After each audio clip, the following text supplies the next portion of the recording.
Alright, so good morning, good afternoon, and good evening sa lahat po ng ating mga kapatiran all over the coverage ng ating pong Facebook Live ngayong pong gabi. Ako po ay bumabati po sa inyo ng isang magandang araw po, no? Sapagat hindi ko po alam kung ano pong oras tatamaan, no? Ang Facebook Live natin ngayong gabi. So, yun po, introduction po natin, yung awitin pong Heaven Bound, no? Lahat po kasi po tayo naligtas ay patungo sa langit. Okay? So, bago po tayo magpatuloy, ay nais ko lamang po na anayan ang lahat para po sa isang maikling panalangin. Let us pray. Panginoong dakila sa lahat, marami pong salamat sa oras pong ito, Panginoon, para po sa aming pong programa ngayong gabi. O Diyos, ang Real KJB, dalayan ko, Panginoon Diyos, sana po sa pamagitan po ng Bible study po ito, ang aming mga kapatid, no, na ngayon po, Diyos, ay sumusubaybay, ay magkaroon po ng karagdagang kasiyahan. Hindi lamang po kaalaman, kundi kasiyahan sa kanilang puso, sapagkat natutungtungan nila at napapatutuhanan nila sa pamagitan po ng salita o Diyos o mo Diyos ay napagtitibay po ang aming pananampalataya. Kaya o Panginoon, please Lord God, lead us and guide us tonight sa aming pong pag-aaral ng iyong salita. Ito pong aming dalangin sa dakilang pangalan po ng aming Panginoong Jesucristo. Amen at amen. Alright, so good evening po, no? Most especially sa unang-una nating viewers kay Sister Jennifer Salibat. Okay? At sa lahat po ng nariyan na, no, nag-review, hindi ko po kasi maisa-isa ang inyo pong mga pangalan, sapagkat po ako po ay nag-iisa ngayon, all alone. Ang aking pong mga kasama ay may mga pinagbibisihan, pinagkakabalahan, at sila po ay naghahanda na sa kanila pong pagpunta sa kanilang camp. No? Magkakaroon po kasi ng youth camp. So everyone is preparing. Everybody is preparing. Kaya po hindi na kayang sila po ay sumama sa akin ngayon, ako naman po yung naghihinayang, no, sa gabi ito na walang Bible study. So, sige kako, kahit mag-isa, I'll try kung paano ko gagawin ito. So, kinuha ko yung aking cellphone at yun na. Start na tayo. Okay? So, good evening po sa lahat, no? Hindi ko po kayo maisa-isa pero alam ko pong patuloy kayong kasama kapag ka po ganito pong gabi ng ating pong programa ng Real KJV. So, itutuloy po natin ang ating study, ang ating pag-aaralan po dito po sa ating issue na dinidiscuss, yung issue po natin tungkol po sa one body, no? At medyo kasi may confusion diyan. Most especially yung iba kasi ang kanilang alam sa pag pinag-usapan yung church ay yun lang pong local church. Okay? Pero sa Bible, hindi lamang po local church ang church, no? Meron pong body of Christ. Ito po yung spiritual, no? So we have started that discussing do sa chapter 3, pero dito po sa chapter 4 mababanggit na naman ito. Okay? So ituloy na po natin and let's read from verse 1 up to verse number 6. Wala po akong kasama ngayon. So, ako yung Bible reader. Ako na rin po yung ako na rin yung nag-opening. Kaya mamaya, ako na rin po yung magpo-closing. Okay? So, verse 1. Tagabasa na rin ako. I therefore, the prisoner of the Lord. So, that is Paul. Beseech you that ye walk worthy of the vocation wherewith ye are called. So Paul is speaking directly to the believers, no? So wala pong ina-address na unbeliever po ito. Sabi niya, beseech you, that those are Christians, that you walk worthy of the vocation. Ito po yung vocation. So vocal, so it means it is connected to calling, right? Sa pagtawag ng Panginoon sa atin bilang mga Kristiyano sa landas na tatahagin natin sa paglilingkod sa Panginoon. Kasi nga, kaya nga po madalas ginagamit yung salitang vocation doon sa mga may ministerial position. Yung iba ay ginagamit po nila sa mga seminaries, yung word na vocation, sapagkat ito po ay actually a word that is connected to ministerial or do sa spiritual service. Okay po.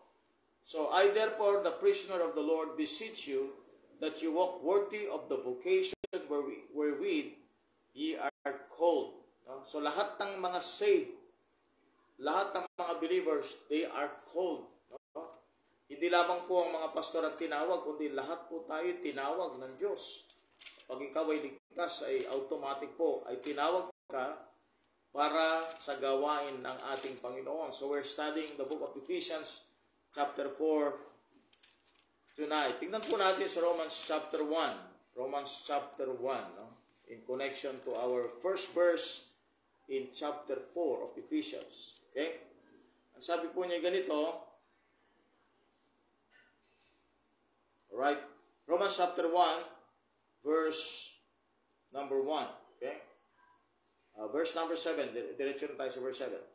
To all that be in Rome, beloved of God, called to be saints, grace to you and peace from God our Father and the Lord Jesus Christ. So, called to be saints. So, lahat po ng mga ligtas, no? They are called saints. Not only that, they are also called to the ministry. Nakita ko po na ang kaligtasan ay magdadala sa atin sa paglilingkod. So we are not called just for the purpose na tayo'y naligtas. Agad na lang naligtas. No? Hindi. Tinawag tayo ng Diyos because meron tayong gagampanan. No?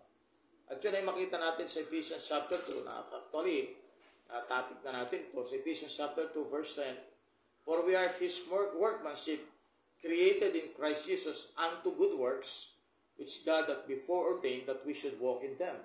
So we are called for the ministry. We are called for the work of God. Kaya nga po, yung election ay mangyayari lamang po yan after we got saved. Kasi yung election will put you into the position that you can serve the Lord. Okay? Kaya nga po, hindi po yung elected ka before the foundation of the world. Ang election sa iyo ay nangyari after you got saved because election will place you to the position that you can serve the Lord. Okay? So, yun po. Kaya nga sabi niya, created in Christ Jesus unto good works. Kaya nga po yung vocation natin, yung panawagan ng Diyos sa atin, ay para gumawa, tumupad doon sa mga kalooban at kagustuhan ng Panginoon Diyos. Okay? Let's see in the book of Ephesians chapter 4 once again. I therefore, the prisoner of the Lord, beseech you that you walk worthy of the vocation wherewith you are called, with all lowliness and meekness, with long suffering, forbearing one another in love. Okay, so ito yung character na ang tao po ay nakakilala sa Panginoon, ay dapat mababang kanyang kalooban, lowliness and meekness, with long suffering. So mahaba ang kanyang pagtitiis, pagpapasensya, forbearing one another in love. So ibig sabihin, yung bang you are making a way of a peaceful relationship, a good relationship, a good bonding together as a believers. Hindi po ikaw yung magiging dahilan, no, ng pagkakasira o pagkakawata, kundi ikaw ang magiging dahilan para yung manatili yung magandang ugnayan. Kasi nga, karakter ang importante sa mga mananampalataya eh. Nung tayo naligtas, tandaan natin, no, ang salvation natin is unto newness of life. Kaya nga sabi ng Bible, if any man be in Christ, is a new creature. All things are passed away, behold, all things are become new. So makita natin, ang salvation natin is unto the newness of life. Kaya nga po, dapat talagang bit-bit at daladalahin natin yung mga karakter na yan para sa ganun po, manatili ang maayos na ugnayan sa loob ng gawain ng Panginoon. Kasi nga, ang dinidiscuss ni Paul dito ay yung unity. Kung mapapansin ninyo, kapatid, no? Pagdating mo sa verse number 13, till we all come in the unity of the faith. So makita natin yung word na unity nandun na, no? Tapos makita ninyo doon sa verse 3, makita mo yung word na bond of peace. Okay? So yung practical application dito, ganito. Dahil isa ang Panginoon natin, iisa ang pananampalataya natin, iisa ang baptism natin, iisa ang Diyos at ang Ama natin sa lahat. Okay? So dapat, meron tayong bond of peace. Meron tayong unity. We are all united in that one body. So therefore, yung pong sense ng unity na yon, it must follow na yung mga believers sa practicality, no, yung kanilang pag-apply sa buhay nilang spiritual, hindi sila ang dahilan ng magiging pagkaka-divide o pagkakahiwa-hiwalay ng mga kapatiran. So dapat yung mindset natin, since we have one Lord, one faith, one baptism, ayun pa, one God and Father of all, so isa lang siya, so dapat isa din tayo. Okay? Kasi nga, hindi lang po ito sa doctrinal purpose ang pag-aaral natin. Dapat po mag-transcend ito up to our character as a believer in Christ. No? Anong halaga ng alam mo yung Bible, hindi nag-a-appear ito at hindi lumalabas ito sa buhay mo. No?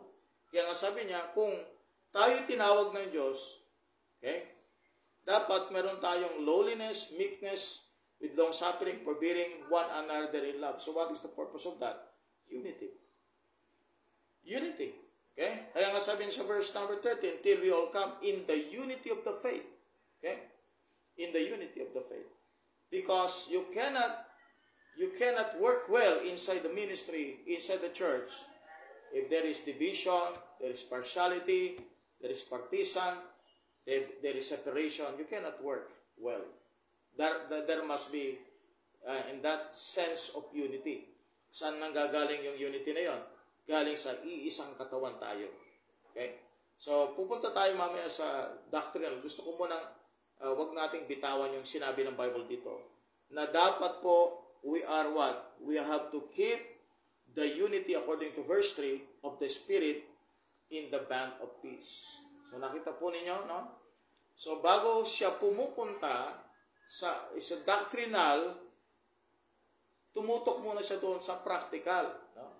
Kaya itinuturo ni Pablo ito na dapat magkaisa tayo sapagkat una, iisa tayo sa Panginoon. Iisang katawan tayo. Okay? Isang pananampalataya natin. Isa yun. We are saved by grace through faith. Lahat tayong naligtas sa New Age, sa Church Age, I'm sorry, not the New Age, sa Church Age, na-save tayo kapatid sa isang pananampalataya. Isang bautismo lang tayo. Ano yun? Hindi po yung bautismo ng tubig ito, ha? Bautismo ng Espiritu Santo. Okay? So, there is one body and one Spirit. Tandaan natin, ha? Before we go to the doctrinal, ito muna yung nakita ko eh. Ang purpose kung bakit itinuturo ni Paul ito, so that we are going to unite ourselves together in the band of peace. Tandaan natin yun, ha? In the band of peace. So, hindi tayo dapat, for example, ako alam ko yung Bible, kayo hindi nyo alam. So, sa ganun palang character at attitude, mga kapatid, anong nangyayari dyan? Ikaw na mismo ang nagkikreate ng mark of division. Kaya nga, sabi nga nila, kaya daw sa kaka-right division ng mga Bible believers, sila ay nag-divide. So, hindi po. Dapat, kung nag-aaral tayo ng Bible, may purpose dapat yun. Okay? At ito nga, sinasabi ng Bible, dapat yung character natin will lead to more lowliness, meekness, long-suffering. And of course, sabi ng Bible, forbearing one another in love. Okay? Now, punta na tayo doon sa doctrinal application nito kasi importante ito, napakaganda kasi nito. Sinasabi ito yung 7 unities. Susulat lang po ako sa blackboard. Hopefully na, pwede kaya ito, no? Okay, 7. Okay, labo ito. Hanap tayo ng isa. Okay? Yan. 7 unities. I don't know kung tatama. Ay, baligtad din pala. So, hindi pala pwede, no? Sige. Baligtad pala. Bayaan mo na. Huwag tayong sumulat. Baligtad din pala. Alright, ganito. Papaliwanag na lang natin. Okay, 7 unities. Ano itong 7 unities na ito? Yung una po is one body. Right. So, doon po tayo babalik ngayon sa chapter 3, no? Ano ito yung one body na ito? Ito yung sinabi ng Bible doon sa verse number 8 of chapter 3. Sabi niya, verse number 6 pala, that the Gentiles should be fellow heirs and of the same body and partakers of His promise in Christ by the gospel. So, sa pamagitan ng gospel, yung gospel of the grace of God, lahat ng nasasave, Jew or Gentile, sa pamagitan ng Holy Spirit, no, ilalagay sila sa isang katawan. That one body is called the church. So all members of that one body are saved. At yung body na yon ay tinawag siyang church. You go to verse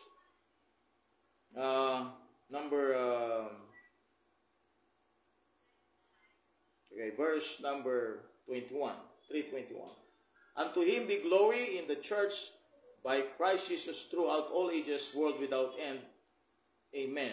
Okay, so yung one body na yon is the church. Okay? Kaya nga po, dalawa ngayon yung lilitaw na church. Ano yung isa? yung local church na kung saan kayo ay membro, okay? Yung body of Christ na kung saan lahat, no? Lahat. Walang ano to, walang location ito. Okay? Universal ito eh. Walang location ito. Pati langit kasama dito. Kasi yung mga saved na namatay na, kasama doon sa katawan. So, that one body is not stuck or fixed on one location. No? That one body. Spiritual ito eh. No? So, sino ngayon yung membro dito?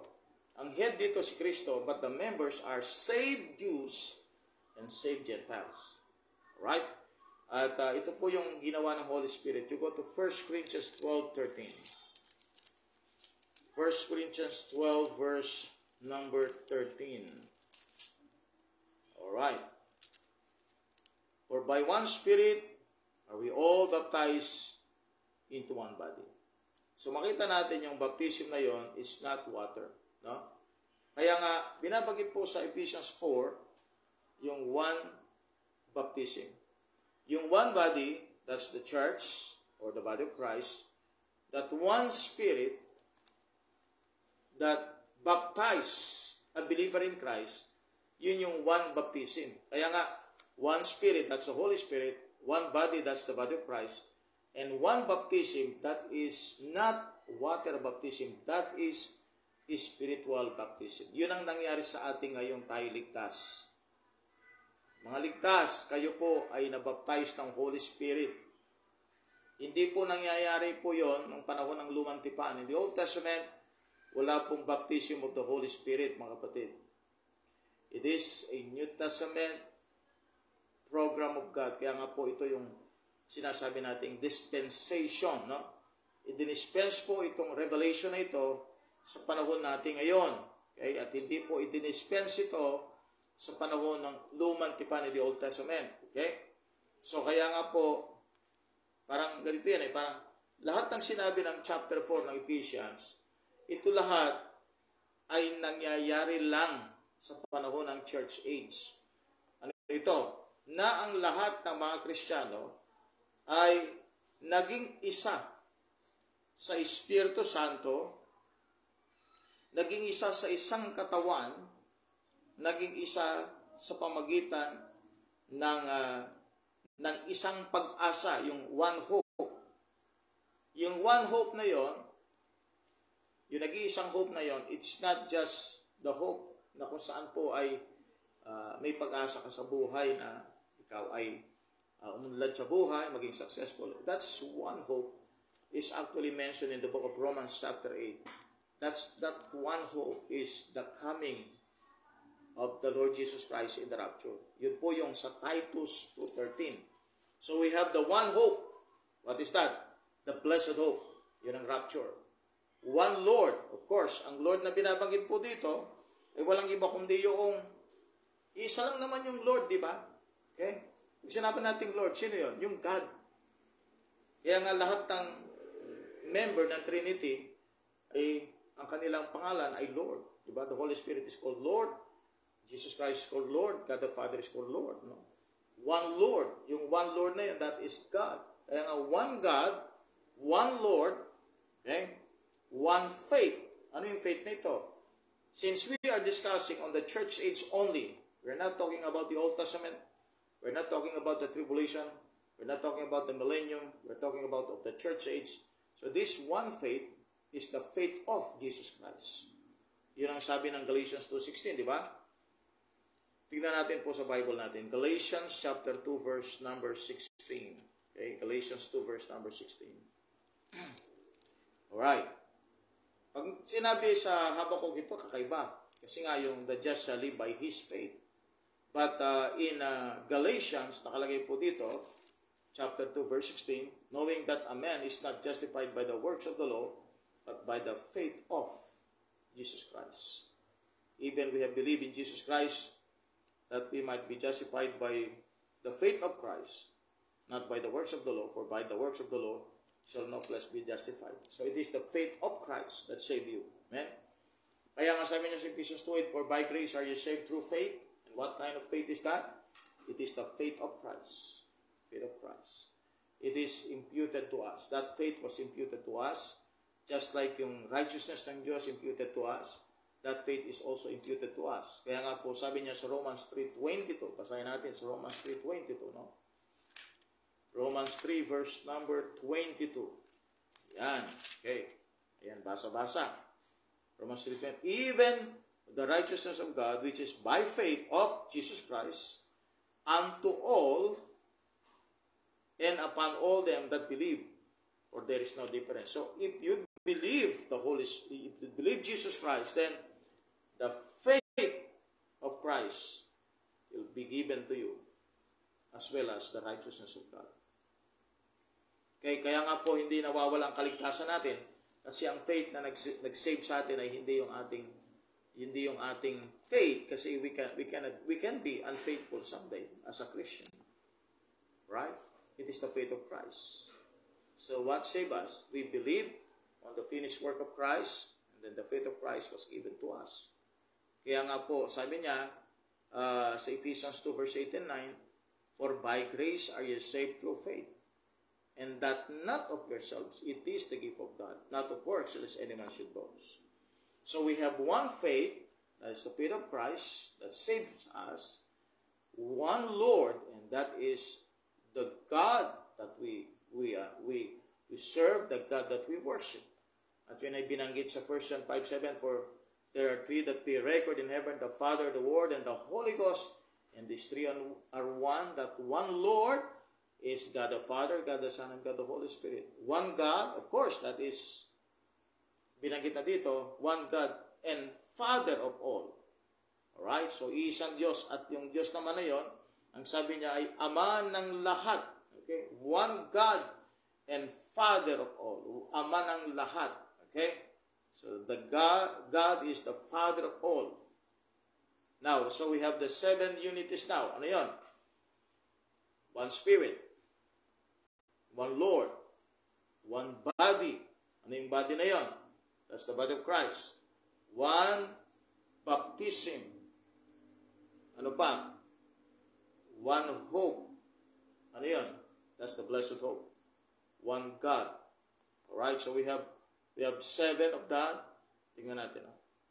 Is that 7? 1, 2, 3, 4, 5, 6, 7. 7 unities nga, no? So, lahat ng mga believers, iisa. Iisa sila sa Espiritu Santo, at iisa na din yung kanilang pag-asa, isa din yung kanilang Panginoon, isa din yung kanilang pananampalataya, isa yung kanilang baptism. Tandaan natin, hindi natin sinasabing pag-isang baptism, isa na lang yan. Ang ibig sabihin yan, yung isang baptism na yon, yun yung naging dahilan para maging isa tayo. Okay? Kasi may mga baptism na katulad nito, water baptism. No? May 7 baptisms nga in the New Testament. One is the baptism unto Moses, 1 Corinthians 10. The water baptism of John to manifest Christ to Israel, that is 2nd. The baptism of physical suffering, that is number 3. Peter's water baptism for Israel in the name of Jesus Christ, that is number 4. Water baptism for Gentile believers in the name of the Father, the Son, and the Holy Ghost. That's number 5. Okay? And then we have 6, Spirit baptism into the body of Christ. Yung binabanggit na 1 baptism, Spirit baptism into the body of Christ, 1 Corinthians 12:13. At yung pang-7, the baptism of the lost in fire, Matthew 3:11. So, yung 1 baptism na binabanggit po dito ay among doon po sa binanggit nating 7. No? At yung 1 baptism na yun yung connected sa kaligtasan natin. Alright? Kaya nga, yung water baptism is only a figure of the real one. The real one. Ano yung real one na yun? Yung baptism of the Holy Spirit that puts you into the body of Christ. Okay? So, nasusundan po natin, no? So, pagdating natin dito sa verse 7, up to verse 13, this is another teaching. No? It's another teaching, actually. Sa gospel po, sa New Testament, tanda natin merong tayong negative part. Ano yung negative part? Death. Second, negative part, burial. And then third, the positive part of the gospel is resurrection. Okay. Now, binanggit po sa gospel yung word na burial. Bakit kaya binanggit yung burial? Ba't hindi na lang death? Okay?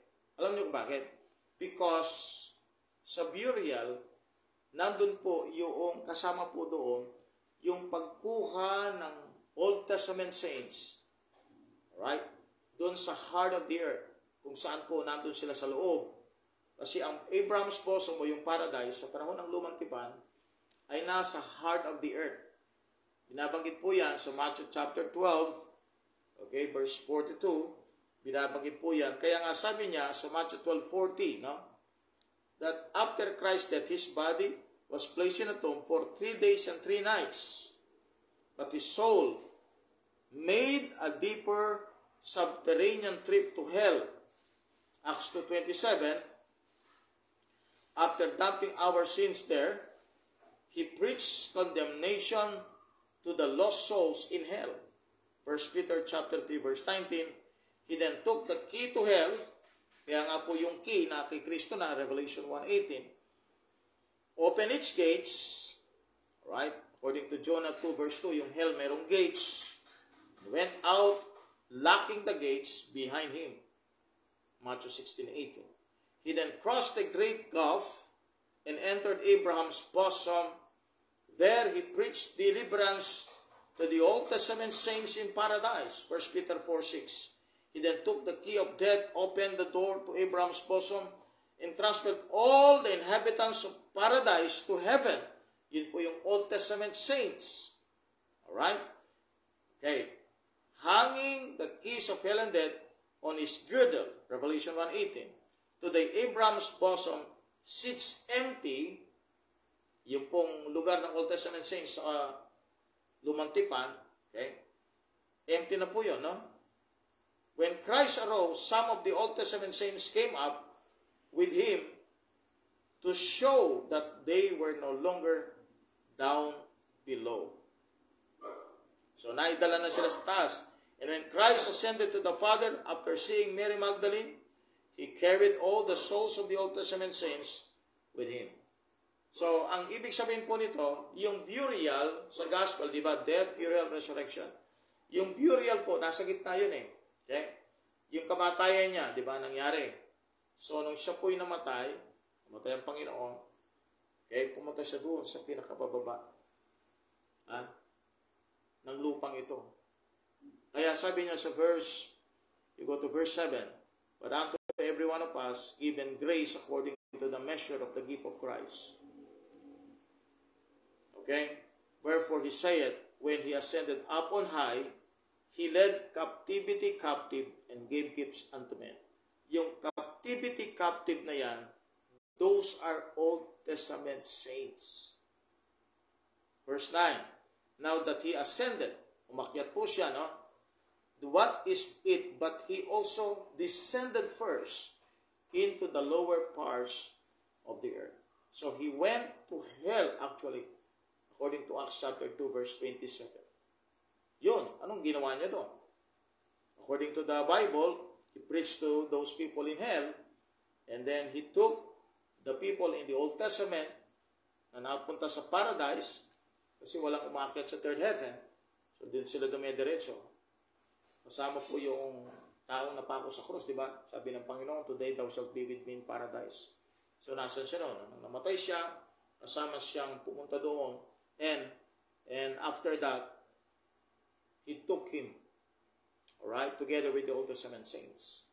Kaya now, the paradise, yung dating paradise, ay ngayon ay nasa langit na. Kaya nga sa 2 Corinthians chapter 12 verse 4, yung paradise na yon, it's already in the third heaven. No? Kaya nga merong burial doon sa gospel, death, burial, resurrection, because that burial, it is about the Old Testament saints. Kaya nga, tulad ng sinabi ko sa inyo, is almost the same ang salvation ng Old and New pag pinag-usapan yung atonement, yung blood sacrifice. Kasi ang Old Testament says they sacrifice blood, animals. Pero yung final atonement nila ay si Kristo pa rin. Pero sa pagkaligtasan, pinag-uusapan, kapatid, hindi sila dumidiretso sa heaven. Pupunta sila sa baba. Okay? Temporarily lang sila doon eh. Okay? Because wala pa yung final atonement. Kaya nung dumating si Kristo, He gave the final atonement. Kaya nga, nag-preach siya, no? Yun yung gospel doon sa pinreach siya sa Old Testament saints sa paradise. At sinabi niya, so I am now here, I already shed the blood to take away all sins of the world. So that's the time na yung mga Old Testament saints ay inalis sila at idinala doon sa third heaven. Nasaan ngayon yung mga Old Testament saints? They are now in the third heaven. Okay? Now, ituloy natin. He that descended is the same also that ascended up far above all heavens. So, yun po yung first heaven, second heaven, and then the third heaven, di ba? Okay? That He might fill all things. Yun na, no? So, that is clear to every one of us that after the death of Christ, He went down to the heart of the earth. He stayed there for 3 days and 3 nights. Then after that, He rose again. Kaya nga, death, burial, and resurrection of Christ. Kaya nga kung pag-uusapan natin ang redemption ng soul ng tao, hindi lamang po siya nahinto doon sa death. Hindi lang siya nahinto doon sa siya nag-shed ng blood, no? At namatay. Hindi po doon, kapatid. Kung hindi po, hanggang po doon sa burial, hanggang po doon sa resurrection. Ang redemption ng kaluluwa ng tao. Kaya nga po, mapansin ninyo, no? Ang emphasis ng Roman Catholic Church ay yung death lang, yung crucifix. Ba? Yung crucifix lang. Yan ang kanilang palaging pinakikita. Pero ang totoo, kapatid, ang pinaka-powerful talaga at ang nag-justify sa atin ay walang iba kundi yung resurrection ni Kristo. Because in the resurrection, that will show you that Jesus Christ is the Son of God. Anak siya ng Diyos. Okay? Yun ang sinasabi sa Book of Romans, di ba? Na dahil sa kanyang resurrection, it shows that He is the Son of God. Now, kung siya ay Son of God, ibig sabihin siya ay sinless. Wala siyang kasalanan. Anak siya ng Diyos eh. Galing siya sa langit.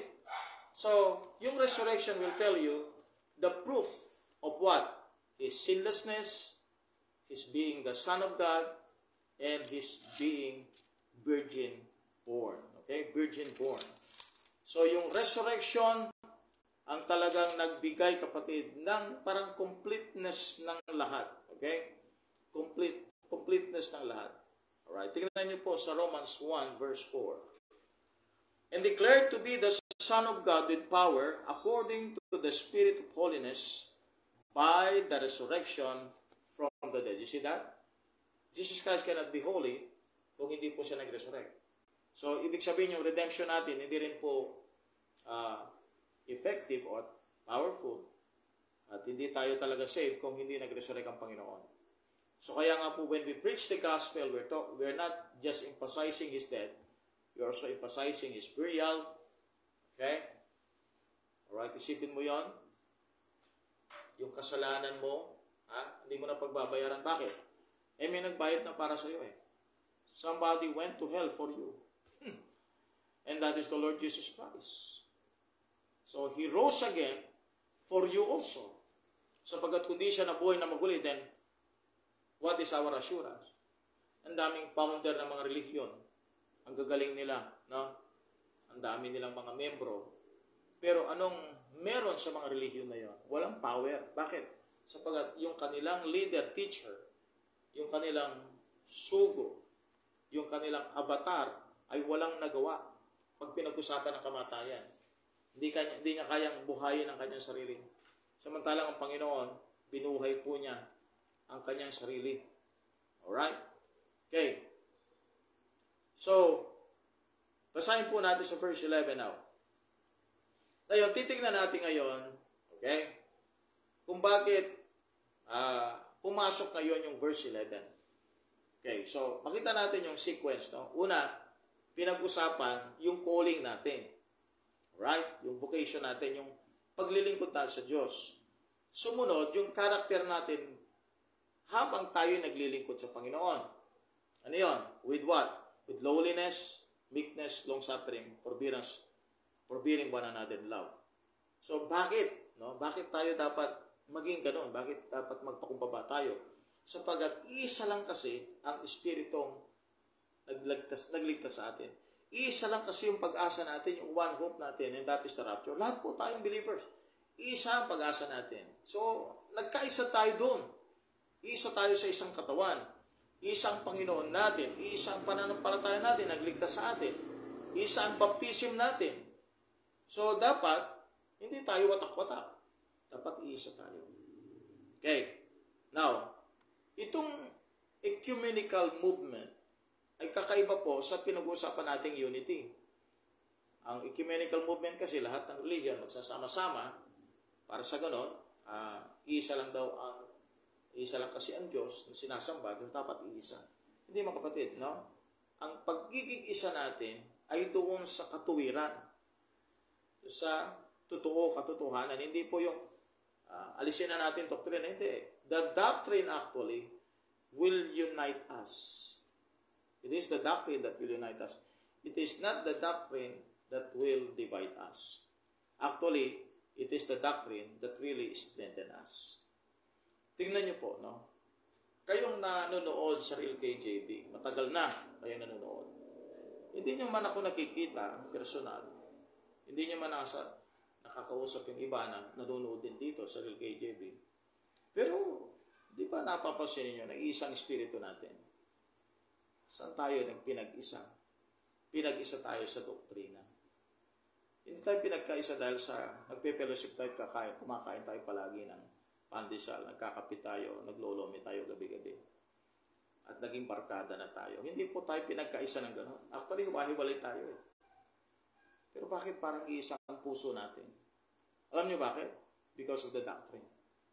We are united sa doctrine, sa doktrina. Kaya ang doktrina will unite us. Amen? Na pag-iisa tayo ng aral ng Biblia. Kaya nga sabi niya, sa verse 11, He gave some, alright? Sabi ng iba, He gave handsome. Okay? That's a joke. Pero walang ganon. He gave some apostles and some prophets and some evangelists and some pastors and teachers. Okay? Yung word na He, walang iba kundi yun ang Panginoong Jesucristo, no? Okay? Sa verse 7, yun po yung measure of the gift of Christ. Alright? Yun ang paraan ng Diyos para pagpalain niya ang gawain ng Panginoon. Ano yun? Nagbigay siya ng mga apostol, nagbigay siya ng mga propeta, nagbigay siya ng evangelists, at some pastors and teachers. Na makita po ninyo na nauna yung apostol. At pagka tayo po ay nag-aral sa church history, yung panahong unang-una na period ay yung Ephesus. Alright? Ephesus. Makita ninyo sa Ephesus, binabanggit yung mga apostol. So, ibig sabihin yun po yung early church. Yun yung founding fathers ng church history. Yung mga apostol. Right? They are Jews. Hudyo to. No? Tapos, prophets. The prophets are written. Sa panahon ni Paul, binabanggit po yung ilang mga propeta. And, of course, may mga prophets. For what? For what purpose? Because the revelation is not yet complete during those times, no? Kaya nga merong foretelling sa panahon ni Pablo, si Agabus nga, pinigilan pa niya si Pablo huwag nang pumunta sa Jerusalem. Why? Because during those times, wala pa yung complete revelation, wala pa yung written word of God na complete na 66 books. So, may puwang pa yung mga propeta. Okay? Pero makita natin na yung mga unang mga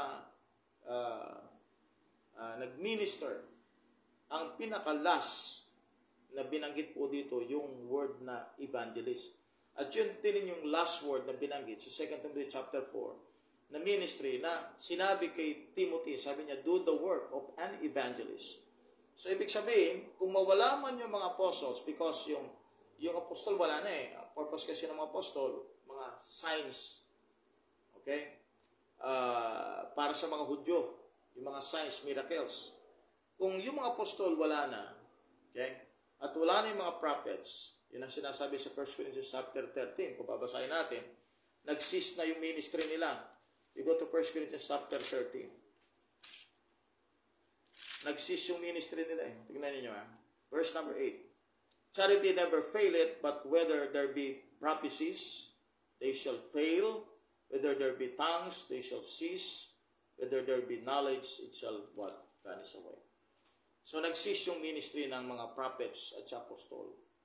Pero yung evangelist, alright? Kasi si Timothy naman, hindi naman siya pure breed na Hudyo, no? So, kaya sinabi sa kanya ni Pablo, do the work of an evangelist. Parang si Philip, no? Do the work of an evangelist. Kaya nga sa ating panahon, we can say that still yung position na yun, yung office ng evangelist, meron pa. And some pastors and teachers. So, hindi lahat po ay pastor. Hindi lahat din ay teachers.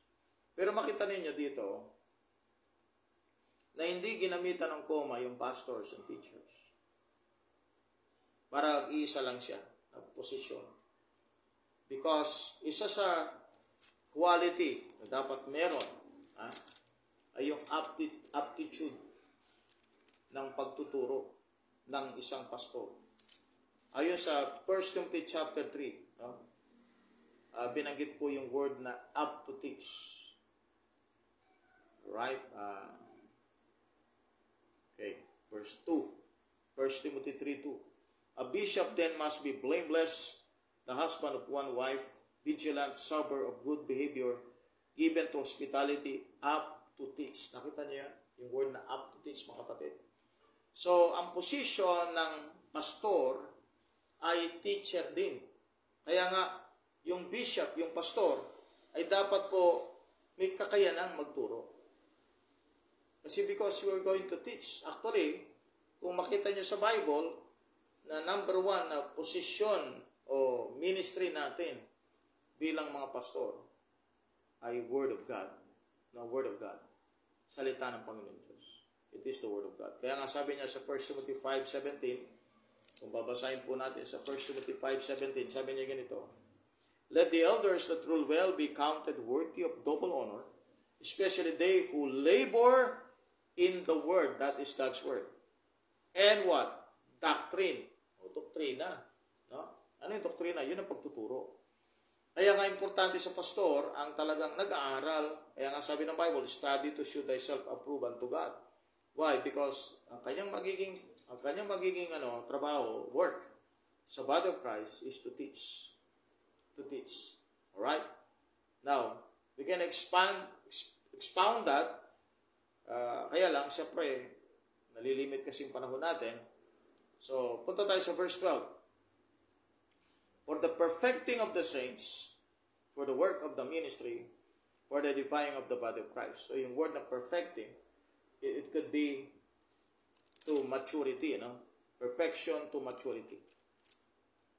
It's not perfection to sinlessness, but it is a perfection to maturity. Tingnan natin sa Colossians 1:28. Inaalala kong verse. Colossians 1, verse 28. Sabi niya ganito, whom we preach, warning every man and teaching every man in all wisdom, that we may present every man perfect in Christ Jesus. So that is maturity. You go to 2 Timothy 3:16. 2 Timothy 3:16.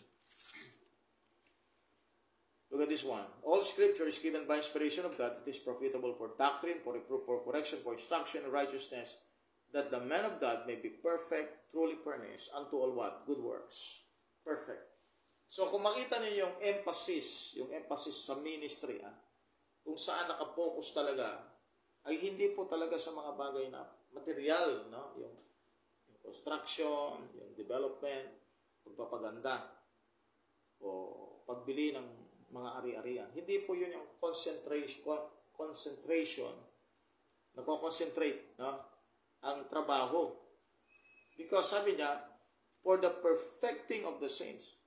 Naman tanong, kung dumating ang panahong nagtayo ng ministry ang isang pastor, ano yung number one goal niya?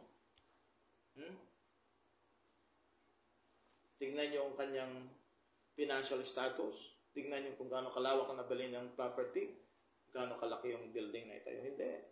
Ang talaga niyang palaging tinitignan, yung perfection, yung maturity ng mga believers. At mangyayari lang yun, kapatid, kapag ka po ang pastor ay ginagawa niya, kanyang ginagampanan niya ang trabaho ng pagtuturo. Pagtuturo. Okay? For the perfecting of the saints, for the work of the ministry, for the edifying of the body of Christ. There you go. No? Yung body of Christ, we know that those are the believers. No? The body of Christ. So, ang focus pala ng Panginoon ay i-build yung faith ng mga believers at mag-mature sila. Hanggang, sabi niya, till we all come in the unity of the faith. Parang ganito yan. May mga nauna na kagad nilang naunawa ng Bible. Okay? Siyempre, dito na yung measure nila, mataas na. Okay? Measure. Kaya nga sinabi doon sa verse 7, that unto every one of us given grace according to the measure of the gift of Christ. So yung measurement nila, andyan na. Okay? Nag-matured na sila. Pero merong nandito pa sa baba. Okay? So anong mangyayari para ma-reach nila yung taas? Diba? So they have to be taught. Tuturuan sila hanggang sa they reach the same perfection. Kaya nga, till we all, so yan, merong kabulan yan, hanggang sa, till we all come to the maturity, till we all come in the unity of the faith and of the knowledge of the Son of God unto a perfect man, unto the measure of the stature of the fullness of Christ. Hanggang sa ma-reach natin yung maturity. Kaya nga binanggit ni Peter yan grow in grace and in the knowledge of our Lord Jesus Christ. So dapat ang aim natin ng membro ng church, ang aim natin ng mga pastors and leaders of the church is to build the faith of the believers. Hintayin natin sila. Tayo magpadali. Hindi lahat yan sabay-sabay yan makakaunawa ng Biblia. Yung iba dyan talagang mahihirapan. No? Pero dapat tiyaga, pasensya sa kanila hanggang sila po ay maging fullness of Christ. Magkaroon ng total maturity. Okay? Now, so yan po yung pagtuturo natin ngayong gabi. No? Actually, verse 14 up to verse 22 is on the practical side na. Ito na yung old nature and new nature. No? Kaya nga, merong word na put off, merong put on. At binabanggit yan sa chapter 4, verse 14 up to verse number 22. No? Tapos verse 23 up to verse 32. So, on the practical side. So, pero babasahin na muna natin. Okay? Para sa ganun, makumpleto natin yung buong chapter 4. So, una po, re-recap ko lang po sa mga bago lamang po na ka-tune in. Okay? Ang pinag-usapan po natin ay yung pong body of Christ. No? Pinag-usapan din natin yung one hope, which is the rapture. Yung pinag-usapan din po natin yung one baptism, which is not water baptism, but spiritual baptism. Pinag-usapan din po natin yung one Lord, and that is God the Father, God the Son, God the Holy Spirit. One God is ang Diyos natin. All Christians, they have one God and Father of all. Alright? One faith. Ito po yung faith na hindi po faith ng Buddhist, hindi po faith ng Catholic, ng Methodist, ng Baptist. Ano itong faith na ito? It is the faith of Christ. Alright? Okay, now, ano itong faith na ito? Okay, ito yung faith na nag-save sa atin. Now, pagkayari po noon, bakit kailangan natin pag-aralan yung pagiging one natin na yun? because of the unity that we have to keep.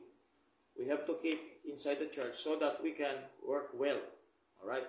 Para magawa natin yung vocation, yung panawagan ng Diyos. Nag-aaway palagi, nagkakagulo palagi. Kaya nga sabi sa chapter 4, kung babasahin nyo dito, may binanggit si Pablo dito no? Ayun sa verse 25, sabi niya, wherefore putting away lying, speak every man truth with his neighbor, for we are members one of another.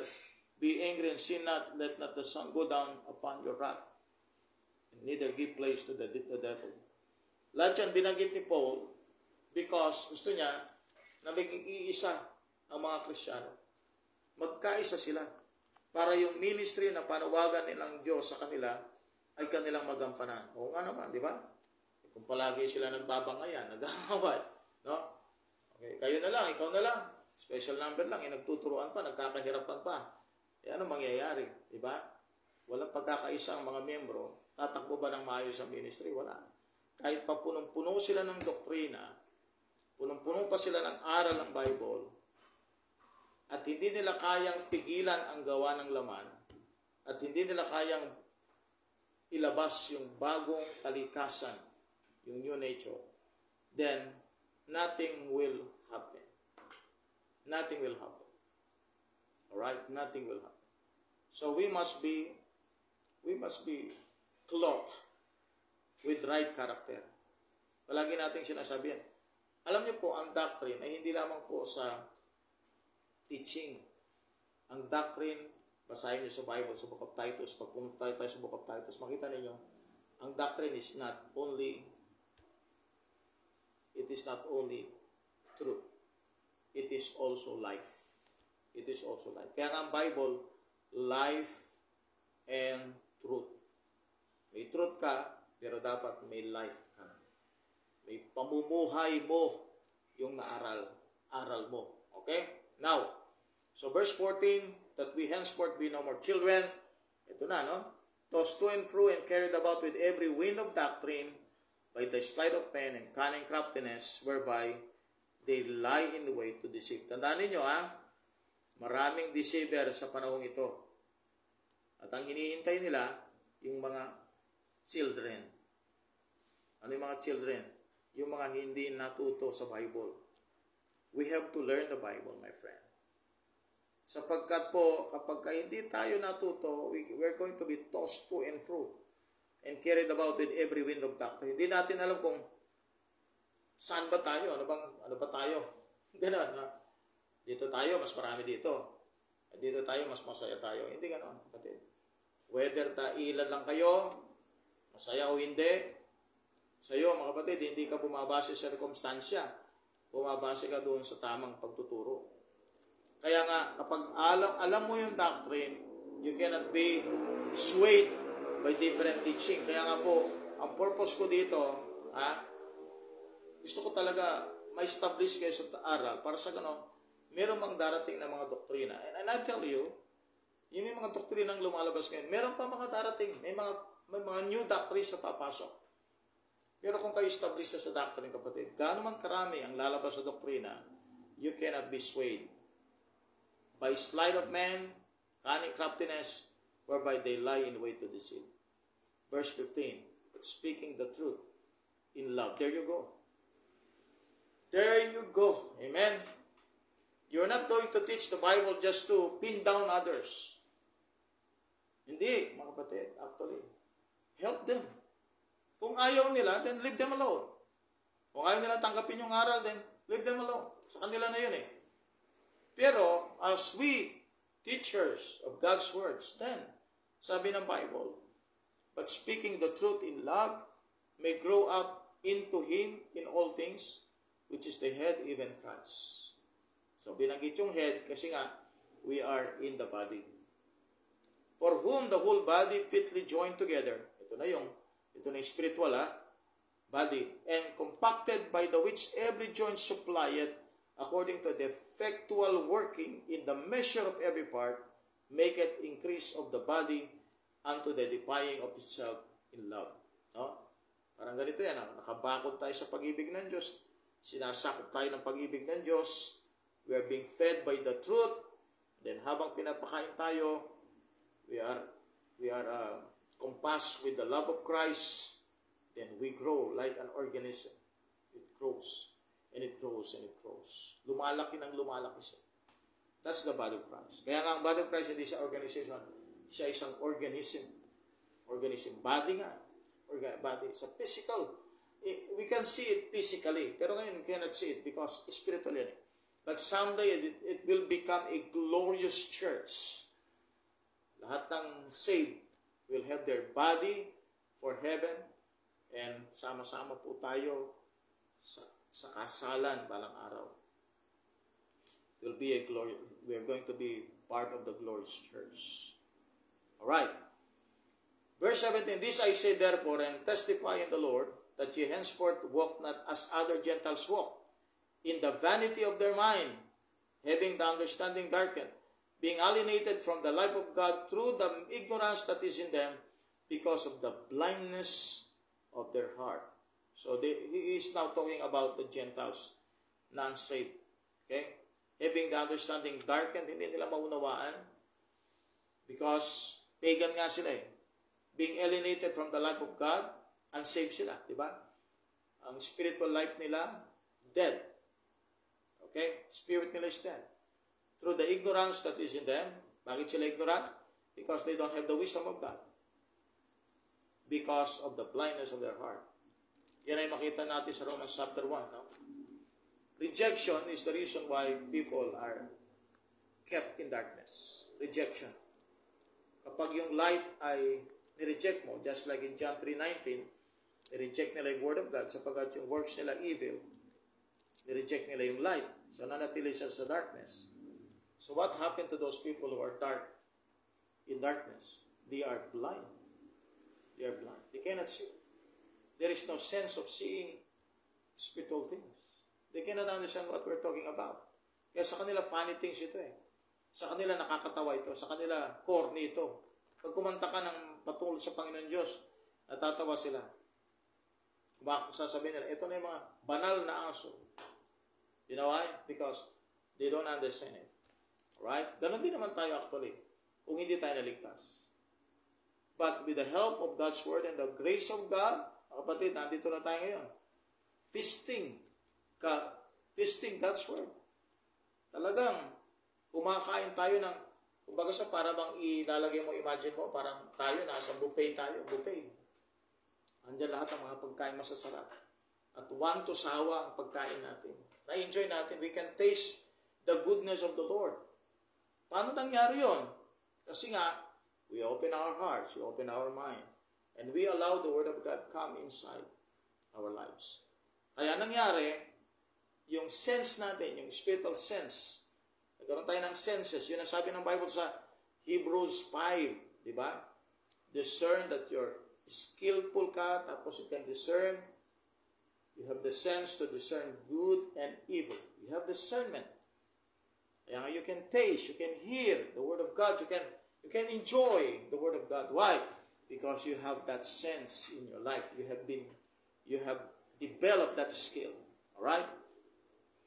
Verse 19, who being past feeling have given themselves over unto lasciviousness to work all uncleanness with greediness. Doon pa man, problema na talaga yung lust na yan eh. Yung flesh na yan. Verse 20, but ye have not so learned Christ. If so be that ye have heard him and have been taught by him, as the truth is in Jesus, that ye put off concerning the former conversation, the old man which is corrupt according to the deceitful lust. Sabi ni Pablo, hindi kayo nag-grow. Para bang sermon ng isang pastor. Hindi kayo nag-grow. Kasi bakit? Kung nag-grow kayo, dapat hindi na nyo pinamumuhay yan. Hindi na kayo ganyan. Kasi nga, hindi nyo naalis, hindi nyo nahubad yung inyong buhay na dati ay, that's a former conversation, yung lifestyle nyo yan eh. Pero hindi pa rin yung pinot off. Parang sa ilaw, di ba? May put on, may put off and on. Hindi nyo pinatay, hindi nyo kinil, hindi nyo winasak. Kaya nabubuhay pa rin kayo sa dati. So that will tell us, my friend, na yung Christian na hindi nag-grow ay mananatili sa buhay na dati. Okay? And it could be worse. So yung Christian na nag-grow naman, makita mo yung karakter niya, unti-unti niyang iniiwan yung nakaraan. Hanggang eventually, ibang-iba na siya sa nakaraan. That is the maturity. Alright. Galit si Pablo sa kanila. No? Sabi niya, if so be that you have heard him, talagang narinig niyo sila na siya, nakilala niyo ang Panginoon, you have been taught by him, as the truth is in Jesus, that ye put off concerning the former conversation. Verse 23, and be renewed in the spirit of your mind, that you put on the new man, which is after God is created in righteousness and through holiness. Okay? So yun yung the image of God nasa atin. Yun ang new man. Ang problem, kapatid, is that we are not putting on the new man. We are putting on the old man. We're putting away lying, speaking everything truth with his neighbor, for we are members one of another. Be angry and sin not. Let not the sun go down upon your wrath. Okay? Neither give place to the devil. Kaya alam ninyo kapatid, it is not the right. Right ko kasi ito, kaya sinasabi ko ito eh. Hindi yun. Hindi, it's not the right. It's not the right that counts. It is what God said in His words. Amen? Yung mga tao ngayon parang, kasi natapakan mo ako eh. Kaya nga mas sinahangad nilang sundin yung right nila kaysa yung what is in the Word of God. Kaya makita mo, maraming mga membro nag-aalisa. Diba? Kasi nga, hinahanap nila yung right nila eh. Pero hindi nila hinahanap yung ano yung sinabi ng Diyos. O, napagsabihan sila, nasermonan sila, napagalitan sila, diniretso sila. Okay? Pero, kasi nasaktan ako. Hindi tama kasi yung pagkakasabi. Iba yung parang kasing ginawa. So, ang hinahanap kasi nyo dyan yung right niya. Pero sa totoo, hindi niya hinahanap yung ano yung sinabi ng Panginoon Diyos. Okay? Neither give place to the devil. Let him that stole steal no more. Nako. Sinabi pa sa kanila, kayo, dati kayong magnanakaw huwag na kayong magnakaw. Alright, sabi niya, let him that stole steal no more, but rather let him labor, working with his hands, the thing which is good, that he may have to give to him that needed. Yun pala, ang sagot pala sa sakit ng pagnanakaw ay ikaw ay magtrabaho. Yun pala ang kailangan mong gawin. Labor, which is good, that you may have to give to him that needed. Let no corrupt communication. You see the word communication there? Right? Communication. Yun po yung lumalabas sa bibig eh. Let no corrupt communication proceed out of your mouth. Ito na yung sinasabi ni Paul tungkol sa flesh, tungkol sa old man. Let no corrupt communication proceed out of your mouth, but that which is good to the use of edifying, that it may minister grace unto the hearer. So, pwede tayong bumalik sa verse 11. Sabi niya, He gave some apostles, some prophets, some evangelists, and some pastors and teachers for the perfecting of the saints, for the work of the ministry, for the edifying of the body of Christ. So, ibig sabihin, the communication is so important para ma-edify yung mga mananampalataya. So that is, yun yung instrument na gagamitin ng Diyos. Yung mouth natin para ma-edify ang mga mananampalataya. Okay? Kaya nga, yung maling paggamit ng communication, alright? Kaya nga, masisira yung katawan, masisira yung church. Kaya nga binabanggit po sa 1 Thessalonians chapter 5. Okay? Ang naging problem ng ibang mga Kristiyano sa panahon ni Paul, panahon pa lang ni Paul, meron na pong mga ganito. Sabi niya ganito sa verse 13, 1 Timothy 5:13. And withal they learn to be idle, wandering about from house to house, and not only idle, but tattlers also, and busybodies, speaking things which they ought not. Yun. Yan ang problema, mga kapatid. Kapag meron tayo sa church na ganyan, sakit ng ulo yan. Amen? Pag meron tayong may away-away sa loob ng church, nako, sakit ng ulo yan. Pag may away-away sa loob ng pamilya, problema yan. Kasi alam nyo bakit? Sapagat walang may edify dyan.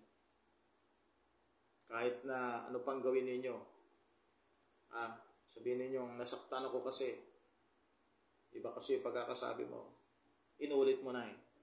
So kahit na ano pa ang sabihin mo, walang ma-edify dyan. Ang pinaka-importante sa buhay natin, mananampalataya, is use our mouth for God's glory. O paano mag-grow ang faith ng iba. Hindi yung hanapin natin yung right natin. Hanapin natin yung gusto natin. Kundi hanapin natin ano ang gusto ng Diyos para sa ganon, ma-edify natin ang iba. Tandaan natin kapatid, ang paggamit ng salita, it either can make or break. Ang paggamit ng salita, pwedeng makasira o pwedeng makabuo. At pumunta tayo doon sa makakabuo. Amen? Kaya nga tignan nyo po, meron tayong Real KJP believers. Ano nagawa nito? Nagbuo tayo. Nagbuo tayo ng mga samahan na siyang lalong nagpaigting sa atin sa pag-ibig natin sa Panginoon. Okay? Alright, so verse 29. Let no corrupt communication proceed out of your mouth, but that which is good to the use of edifying, that it may minister grace unto the hearers. And grieve not, alright, the Holy Spirit of God. So the reason why they grieve the Holy Spirit of God, because they are putting on the old man, no? Yung dating conversation, binuhay nila, yung dating pamumuhay nila, yun pa rin sila, no? Ano pa rin sila? May hidwaan, may gulo, may mga kung ano ng mga kasalanan. Sabi ng Bible, uncleanness, greediness, ando na lahat. Kaya ano naging dahilan, kapatid? Hindi sila na-edify, kundi nag-grieve pa yung Holy Spirit. Now, sa verse 30, this is the assurance of salvation. Okay? Alright? Sabi niya sa verse 30, grieve not the Holy Spirit of God, whereby ye are sealed unto the day of redemption. So, yung seal na yon, di mawawala. Kaya nga po, tayo po assured tayo sa salvation. Amen. Assured tayo sa salvation. Assured tayo, walang mawawala sa atin. Okay? Isang bagay lang kapatid na dapat nasa atin ay, this is now the opportunity. Since we are saved, eternally saved, we cannot lose our salvation. Now this is now our opportunity. Since we are in the one body, we have one Lord, we have one faith, one hope of our calling. Now use that for the furtherance of the gospel. Alright? Huwag yung may liberty ka na, pero saan mo ginamit? For the occasion of the flesh. Saan mo siya ginamit? Nakasira ka pa sa iba. Sana nga, sa dami-dami ng tao sa buong mundo, ikaw yung naligtas. Sana nga, mas lalo kang mapakinabangan ng tao. Alam niyo bakit? Sapagkat galing ka sa kasalanan, galing ka sa condemnation eh. Pupunta ka sa impyerno forever. Pero naligtas ka. So, ikaw dapat maging key, maging vital element ka ng kaligtasan ng maraming tao. At maging liwanag ka. Kaya sabi niya sa verse 31, let all bitterness, there you go. Alam niyo po ba na yung bitterness ay may ugat? Yung sinasabi ng Book of Hebrews, the root of bitterness. May ugat yan. Alam niyo kung bakit hindi nawawala sa atin yung bitterness? Because hindi natin inaalis yung ugat. Malalim, nakasiksik na doon sa puso natin. Let all bitterness and wrath and anger, yung galit, and clamor, and evil speaking, put away from you with all malice. Sabi niya, alisin niyo ito. Because it will not edify the body of Christ. Remember that you are called in one vocation.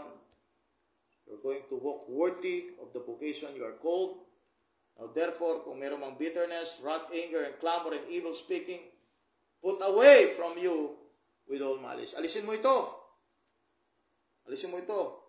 And be kind one to another. I-replace mo ito ng kindness, tender-hearted, forgiving one another, even as God, for Christ's sake, hath forgiven you. Maintindihan natin yan using a illustration in the Old Testament. Yung 2 Samuel chapter 9, mababasahin niyo po yon about the life of Mephibosheth. Si Mephibosheth po, mga kapatid, ay binigyan biyaya ng Panginoon, ni David, sapagat siya po ay anak ni Jonathan. Si Jonathan kay David, at si David naman, kind siya kay Jonathan. Good friends sila. Namatay si Jonathan, at yung nag-iisang anak na lang nila na buhay ay si Mephibosheth. So, lahat ng kindness ay natanggap ni Mephibosheth for the sake of Jonathan. The same way with us Christians, we receive the kindness of Christ or the kindness of God for the sake of Christ. Kaya nga sabi niya, be kind one to another, tender-hearted, forgiving another, even as God for Christ's sake had forgiven you. Kaya napatawad tayo dahil kay Kristo. Kaya tayo dapat din ganun. Ganun din. We have to have a forgiving spirit. Alright? Because we are also forgiven. Kaya ganun po mga kapatid. No? I-apply natin ito. No? These are great truths. Mga katotohanan dapat po ay nasa buhay natin. Chapter 4 po. No? Tinawag tayo ng Panginoon sa isang vocation, sa isang calling, sa kalooban ng Diyos. At naging isa tayo dahil sa banal na Espiritu, one Spirit, one Lord, one faith, one baptism, one hope of our calling, one God, Father of all. So doon sa gospel, pinakita po doon na yung burial pala mahalaga because that's the time wherein ang Panginoong Jesucristo kinuha niya yung Old Testament saints, dinala sa third heaven. Now chapter 4 verse 14 up to verse number 32 speaks about our battle against the old man, no? At dapat masuppress natin yung work na ito so we can use our life to edify others, to edify other believers. Okay? So yun po ang ating discussion ngayong gabi and thank you, marami pong salamat. I think I can shout out, no? Kahit isa-isa lang po. Sister Jennifer Saribad, amen, praise the Lord. Sister Lubelia Daulo Patungan, nagtawag ng napakaraming mga tao, amen. Buong barangay ay naitawag na niya para po makasama ngayon, amen. Praise the Lord for Sister Lubelia Daulo Patungan. Sister Lotse, amen. We have my wife, Sister Jennifer Pascual, and sino pa po? Brother Archie sa Bornido, no? Sa lugar ng Baliwag, Bulacan. Amen. Sister Lilith Casas sa Cebu. Danao, sa Danao. So we have Brother sa Emmanuel Baptist Church. Okay. Brother Joe Marie, we have Maria Josephine Reyes. God bless po. Magandang gabi po sa inyong lahat. Okay. Hindi ko na may scroll down ng aking cellphone. Ayan, para ma-shoutout ko po sana. Yan, marami din po tayo. So, ayan po, no? So, may mga ilan-ilan na sila po'y humabol. And praise the Lord for your support and prayers. Marami po, no? Hindi ko po ma-scroll down. Pasensya na po kayo. May problema dito. But anyway, that's our program tonight. At ako po ay natutuwa at sapagkat po kahit po ganito ang naging kalagayan natin ay we pick up, no? Some viewers at nakita ko na God is with us tonight at makita natin yung galaw ng Panginoon sa pamagitan po ng pagtuturo ng salita ng Diyos. Tayo po ay manalangin. Dakilang Diyos, marami pong salamat, Panginoon. Salamat sa biyaya ng iyong mga salita. Salamat po sa mga reminders sa aming buhay. Salamat, Panginoon Diyos, sa paggamit mo sa aming buhay, Panginoon. At minsan, Panginoon, nagkakamali po kami. Panginoon, we are asking your forgiveness, kapatawaran sa aming mga kasalanan. Panginoon, sana po ay maging matuwid, maayos po kami. Mag-grow kami sa faith, upang sa ganun, Panginoon, hindi po kami makuha, madaya ng mga maling aral. Panginoon, salamat po sa panawagan mo sa amin, Panginoon. Kami po ay maglingkod sa iyo. Lord, salamat sa Banal Espiritu. Nilagay kami sa isang katawan at hindi kami hinayaan na wala ng kaligtasan because we are sealed up to the day of redemption. And that is the time of the rapture. Panginoon, salamat po sa program na ito. Salamat po sa mga bago kong kaibigan. Salamat po sa mga nag-join ngayong gabi. I-bless niyo po ang kanilang mga buhay. Patuloy pong i-bless ang Real KJP Believers at mga staff nito at sa lahat po ng mga membro ng King James Bible Baptist Church at sa lahat ng mga tumatayo sa King James Bible, mga ngaral, mga nagtuturo ng iyong salita na umaayon po sa tamang doktrina. Patuloy niyo po silang pagpalain. In Jesus' name. Amen. Nakita ko kanina dyan si Sister Mer Amitis. Kasama natin. Alright, so yung pong sa lugar po na yung Calvary Baptist Church, nakita ko kanina din. No? Justin Allen Contreras Gutierrez, good evening. Yan. Praise God. Alright. So in behalf of my staff, again, good morning, good afternoon, and good evening. Real KJP Believers is now signing off. God bless po. See you again next video.